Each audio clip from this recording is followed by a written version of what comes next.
جب اللہ تعالیٰ کسی قوم سے ناراض ہو جاتا ہے اس کی بد اعمالیوں کی وجہ سے، ان کی کوتاہیوں کی وجہ سے، غلطیوں کی وجہ سے اور نافرمانیوں کی وجہ سے، تو پھر اللہ تعالیٰ کی طرف سے ان پر عذاب آیا کرتے ہیں، طوفان آیا کرتے ہیں اور بارشیں آیا کرتی ہیں،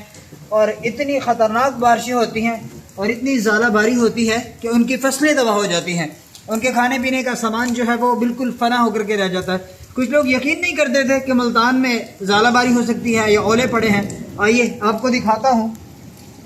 یہ آپ میرے ساتھ نکلیں باہر، اور یہ دیکھیں جناب والا، یہ آپ کو نظر آ رہا ہوگا، یہ اتنے بڑے بڑے اولے پڑے ہیں کہ اللہ تعالیٰ کا عذاب ہے جو ہم پر نازل ہوا ہے۔ لوگوں کی کھڑی ہوئی فصلیں تباہ ہو گئی ہیں، اور دیکھیے کئی سارے لوگوں نے سولر پلیٹیں لگائی ہیں، یہ اتنی رفتار سے، اتنی اونچائی سے جب سولر پلیٹ کے اوپر گرتا ہے تو سولر پلیٹ کا ستیہ ناش ہو جاتا ہے، بہت سارے لوگوں کا نقصان ہوا ہے۔ اللہ تعالیٰ ہم کو آفتوں سے اور بلیات سے محفوظ فرمائے۔ ہمیں اجتماعی طور پر توبہ کرنے کی ضرورت ہے، اللہ تعالیٰ ہمیں توفیق دے۔